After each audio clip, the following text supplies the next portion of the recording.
Pasensya kung di ako sanay sa ganyan. Ang gusto ko totohanan, wag mo na akong hawakan.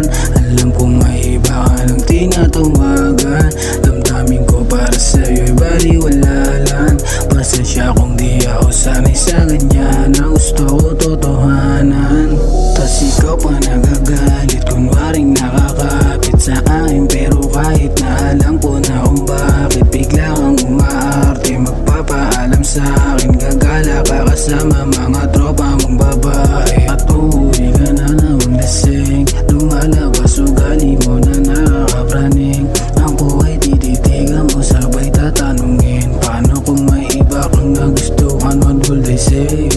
Sa tingin ko di na yan invento, totoo yung mga kinukwento ng mga kaibigan ko. Sa iba ikaw ay nagpapreso, kaya nga habang presko ang mga sugat ko. Natamo galing sa'yo, ito ang masasabi ko. Pwede ba umuwakan? Alam kong may iba ka nang tinatawagan. Damdamin ko para sa'yo baliwala lang. Pasensya kung di ako sanay sa ganyan. Ang gusto ko totohanan, kaya kahit pahaluin di na mababalik, di na masasabik sa mga yakap mo talik. Huwag mo nang banggitin mga matatamis nating mga alaala, di na para lituin. Pwede mo muna umuwakan, alam kong may iba ka nang tinatawagan. Damdamin ko para sa'yo'y baliwala.